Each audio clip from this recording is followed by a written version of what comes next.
Estamos de volta no último bloco do Jornal TV Sul e hoje vamos exibir um Entenda Direito especial sobre a Lei do Abuso de Autoridade, ou como está sendo conhecida, a Lei do Bandido Feliz. Nós recebemos o juiz da Vara da Infância e da Juventude, Dr. Milton Furquim, que explicou sobre a lei que está gerando muita polêmica.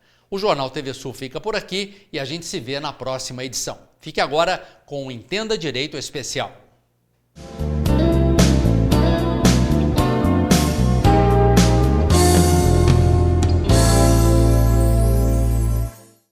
No dia 24 de setembro, o Congresso Nacional derrubou 18 vetos do presidente Jair Bolsonaro ao projeto de lei sobre o abuso de autoridade sancionada no início de setembro. Com isso, juízes estudam a possibilidade de greve. Por isso, nós convidamos o juiz de direito da Vara da Infância e Juventude, Dr. Milton Furquim, para participar do Entenda Direito desta semana. Dr. Milton, muito obrigada por ter aceitado o nosso convite. Eu que agradeço o convite. E sempre que se fizer necessário, coloco à disposição. Doutor Milton, primeiramente, para o pessoal de casa saber o que é, né? O que é essa lei do abuso de autoridade? A lei de abuso de autoridade, ela tem por objetivo incriminar determinadas ações praticadas por uma autoridade, né? E quem são essas autoridades que podem cometer o abuso e caracterizar um crime de abuso de autoridade? São policiais, civis ou militares, Ministério Público, não promotor, juízes, né? E qualquer outra função, outra atividade que exerça qualquer papel na condição de autoridade. Se ele estiver usando a função dele na condição de autoridade, mesmo que ele não seja uma autoridade nata, mas estiver na condição de autoridade por um determinado momento, ele comete também abuso de autoridade. De modo que, basicamente, as autoridades que cometem esse crime são policiais, civis e militares. Esses realmente são os mais vulneráveis, né? Ministério Público, né, que são os promotores e procuradores de justiça, e os juízes. No que consiste, né, o abuso de autoridade praticado por cada um destes que o senhor comentou? Então, aí agora há uma gama de ações, há uma gama de ações por parte dessas autoridades, e dependendo da autoridade, é um tipo de ação que ele pratica que vem caracterizar o abuso de autoridade. Vamos imaginar aqui um policial militar, no momento em que ele efetua uma prisão. Eu costumo dizer que, de todas as autoridades, aquela que está mais vulnerável a cometer um crime de abuso de autoridade é exatamente o policial militar. Aquele que está fazendo aquele trabalho na rua, né? Aquele trabalho repressivo. E ele, ao abordar um cidadão, dependendo da forma com que ele aborda o cidadão, dependendo da forma com que ele trate o cidadão, ele comete um abuso de autoridade. É comum, às vezes em algumas matérias, você filmarem o policial agredir o cidadão, né? Já deu a voz de prisão e mesmo assim ele não se contenta com isso, ele vai lá e dá um tapa no ouvido do sujeito, chuta o sujeito, né? Desnecessariamente. Ele comete um crime de abuso de autoridade. A situação mais vulnerável é realmente o policial militar, porque é ele, naquele momento, que é o juiz da ação dele, né? Enfim, em dar a voz de prisão, saber de que forma que ele vai tratar, de que forma que ele vai agir com aquele cidadão, tendo cuidado para não cometer um abuso de autoridade, né? Então é muito difícil. Veja uma outra, isso também é muito relativo e trouxe muita discussão e vai continuar trazendo discussão. Algemar o cidadão quando dá voz de prisão. Ao colocar a algema no cidadão, em tese, ele estará cometendo um crime de abuso de autoridade, né? Agora, é um tremendo de um absurdo, né? Isso é um monstrengo, porque em lugar nenhum do mundo, algemar o cidadão constitui crime, e ainda mais abuso de autoridade. É só aqui no Brasil que eles encontram e acham de inventar essas coisas todas, né? Então, se permite o uso da algema, desde que o sujeito, uma vez preso, ele ofereça resistência. Se ele oferecer resistência, está justificada o uso da algema. Se ele não oferece resistência, não há por que ele ser algemado. Esse é o espírito da lei, mas acho um tremendo absurdo. Porque naquele momento, como é que o policial vai ter certeza de que no ato de dar voz de prisão não ofereceu resistência, mas logo em seguida ele pode vir a oferecer resistência. Então é muito difícil isso. Então das autoridades, aquele que mais está vulnerável é exatamente o policial. O delegado de polícia, da mesma forma, o delegado de polícia, ao receber o preso, uma vez feita a prisão pelo policial militar, ele é quem vai tomar a declaração do preso, ele que vai fazer o indiciamento do preso, aquela coisa toda, né? Lavrar o flagrante, né? Então, dependendo da forma com que ele se relacionar, da forma com que ele tratar, também estaria caracterizando um crime de abuso de autoridade. O simples fato de você ofender o preso desnecessariamente é abuso de autoridade. O promotor, ao oferecer uma denúncia que não se sustenta, abuso de autoridade. Ele está cometendo um crime de abuso de autoridade. Vamos imaginar uma situação, e isso é muito sério, gente, é muito complicado uma situação dessa. O promotor oferece uma denúncia, o juiz recebe a denúncia. A parte, evidentemente, vai e entra com recurso, né, dizendo que não é caso de denúncia. O tribunal dá provimento ao recurso dele e manda trancar a denúncia. Em tese, o promotor cometeu aí um crime de abuso de autoridade. Veja bem que situação fica. O juiz ele comete abuso de autoridade em várias situações também. Ao receber uma denúncia que ele sabe, ou tem condições de saber que a denúncia não caracteriza um crime, né? É muito discutível isso. A forma com que ele trata o preso, ou o cidadão que está ali na frente dele, no momento em que ele está sendo ouvido, se você se dirigir de forma desrespeitosa, isso vem caracterizar também um abuso de autoridade. Essa lei deixa todas as autoridades realmente refém de uma situação que as autoridades não saberão como fazer para sair dessas, né? Dr. Milton, né? Outra questão da lei do abuso de autoridade é com relação quando o juiz dá a ordem, né, de prisão e ele tem um tempo para deixar a pessoa presa, senão ele se enquadra no abuso de autoridade, é isso mesmo? Também. De modo que está até engraçado, viu? O que está acontecendo, antes de responder a tua pergunta? Essa lei de abuso de autoridade, ela está deixando todas as autoridades, em especial os juízes, com a pulga atrás da orelha. Acho que eu diria muitas pulgas atrás da orelha. Os juízes estão com medo. Está havendo, pipocando, no país todo, decisões de juízes, né? Uns indeferindo o pedido de prisão formulado pelo promotor ou então pela autoridade policial. Outros estão determinando a soltura imediata de pessoas presas, né?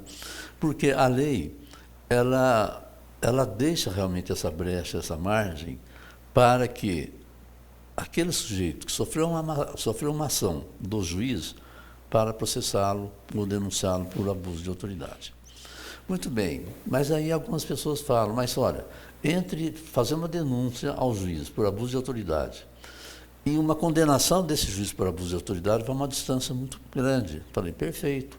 Só que, do momento em que se faz uma representação contra o juiz, abuso de autoridade, até que venha lá na frente uma decisão absolvendo esse juiz, ele ficou preso a um processo por meses e meses a fio, né?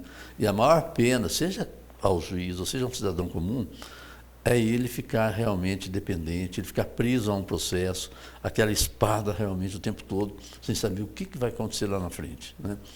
Então, um juiz sendo processado por abuso de autoridade, ele não vai ter a tranquilidade necessária e isenção necessária, né, para que ele possa, evidentemente, fazer bem o seu trabalho. Então, os juízes estão com medo. Essa é a grande verdade. Tanto é que a preocupação é enorme, a preocupação é muito grande nesse sentido, que os juízes estão até aventando a possibilidade de fazer uma greve, né? Uma greve com relação à aprovação dessa lei. E na aprovação dessa lei, eles não levaram em consideração situações que podem ocorrer no dia a dia na prática. Qual juiz que vai determinar a prisão de alguém sabendo que ele corre o risco de ser processado exatamente por aquele sujeito que ele está decretando a prisão. Olha, o sujeito vai enfiar o dedo no nariz do juiz e vai falar, olha, cuidado, né, não me prenda, porque dependendo de como as coisas vierem a ocorrer, eu posso realmente processá-lo e mandar prender você também. Né? Olha que situação fica um juiz. Então, é uma situação muito desagradável. Então, os juízes estão com medo. Agora, ao decretar uma prisão, se for uma prisão preventiva, tem que se definir, evidentemente, o período de tempo em que ele vai ficar preso. Chegou naquela data, vencido aquele período, ele tem que ser colocado em liberdade. Se o sujeito ele ficar um dia além da prisão, o juiz está cometendo abuso de autoridade. Além do que dá margem para ele ser processado por abuso de autoridade, ao preso, né, entrar com uma ação por danos morais contra o juiz. Então, que situação está o juiz hoje? Que tranquilidade ele tem para decidir? O que a sociedade precisa é que um juiz esteja no seu estado anímico, né, no seu estado motivacional, deve estar tranquilo, sossegado, para ele poder realmente dar uma decisão imparcial. Agora, ninguém consegue dar uma decisão tranquila, ciente daquilo que está fazendo, se você está sofrendo uma pressão psicológica.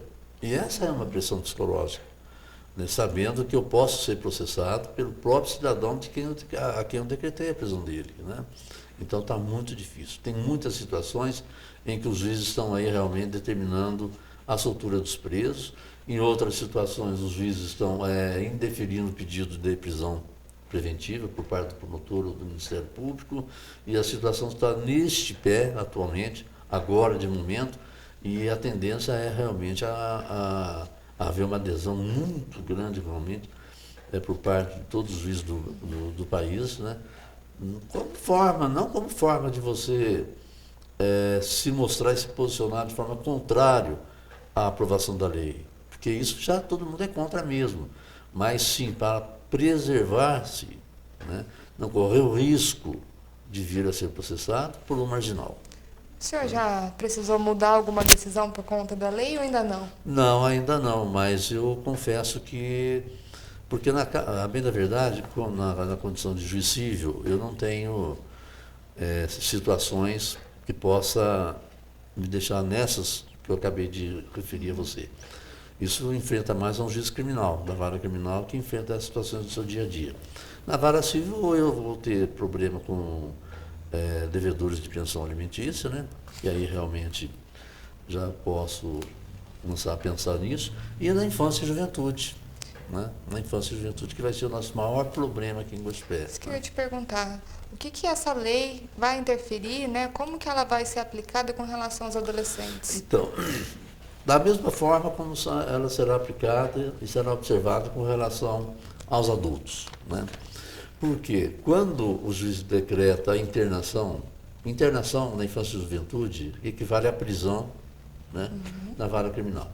Então, quando o juiz decreta a internação ou prisão de um adolescente, ele, da mesma forma, ele está tomando um ato de força judicial, legal, para determinar que esse adolescente fique por 5 dias ou 45 dias internado, preso, em uma instituição ou em um órgão que o receba enquanto o processo tramita. Né? Então, ele vai ter que ficar. O juiz, ao decretar essa internação, pode ocorrer a mesma situação que ocorreria, ou que pode ocorrer na vara criminal. Para o juiz decretar essa internação, precisa ou o delegado pedir, né, ou o Ministério Público também requerer. Eles vão requerer a internação na mesma situação que eles requereriam se fosse um adulto, na vara criminal. Aí eles requerem a prisão preventiva, ou melhor, desculpa, a internação, eu decreto a internação. Aí vai o advogado desse menor e entra com recurso dessa minha decisão que decretou a interdição dele. O tribunal vai e dá provimento ao recurso dele. Não, ele não há necessidade dele ficar preso, internado, não, pode colocá-lo na rua. No momento em que o tribunal determina que ele seja colocado imediatamente na rua, a partir desse momento, então, eu fico numa situação totalmente vulnerável em relação a esse menor. Ora, Ele decretou a minha internação, o tribunal disse que não é caso. Se não é caso de eu ter sido internado, ter sido preso, então ele cometeu um abuso de autoridade. Se ele cometeu um abuso de autoridade, agora realmente eu vou complicar com a vida dele. Eu quero, vai atrás do advogado, eu quero que represente contra ele, né? Não importa se vai dar alguma coisa, se não vai, porque o sujeito, quando ele quer realmente criar dificuldade para o juiz, para o promotor ou para o policial, não importa se ele tem motivo ou não tem motivo, ele vai e cria de qualquer forma, né? Ou ele inventa uma situação e lá ele faz uma representação contra o juiz. E lá vai o juiz, evidentemente, né, ter que responder a um processo como se fosse qualquer pessoa que estivesse respondendo a um processo perante ele, né? Então essa é a situação. Com relação aos advogados, né? As leis, essa lei se aplica a eles também? Não, os advogados cometer abuso de autoridade não, né? Eles não cometem porque isso aí só quem é autoridade. O advogado, a prerrogativa dele enquanto advogado não for obedecida, respeitada pelo juiz, ou seja, pelo promotor ou pelo delegado, o promotor, o juiz, o delegado estará cometendo um abuso de autoridade. Um exemplo de prerrogativa do advogado. O advogado ele tem livre acesso ao gabinete do juiz.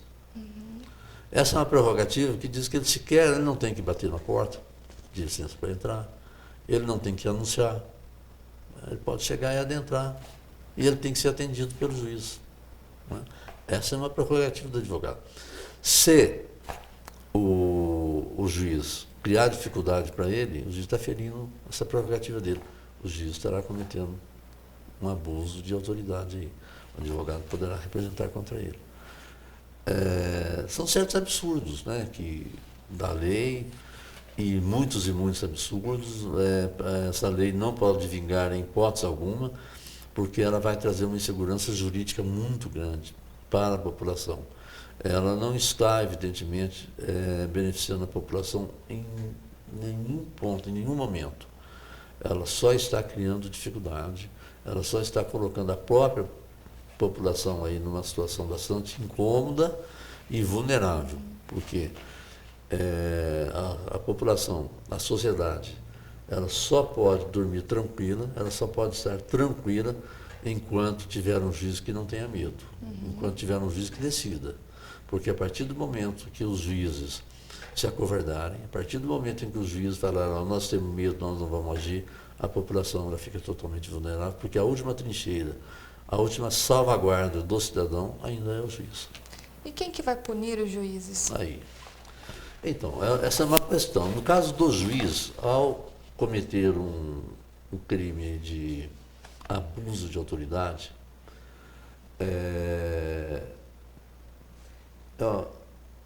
um crime que vai ser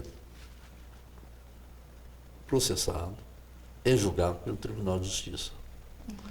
Então, o procurador vai ter que oferecer uma representação contra esse juiz no Tribunal de Justiça, que é onde vai ser processado o juiz. Já o delegado de polícia, ao cometer um abuso de autoridade, ele vai ser processado pelo juiz da comarca, né? E assim também o promotor. Agora, o juiz, ao cometer o abuso de autoridade, ele tem um foro privilegiado dele, que ele vai ser processado no Tribunal de Justiça. Portanto, somente lá, com os desembargadores, é quem vão julgar o juiz.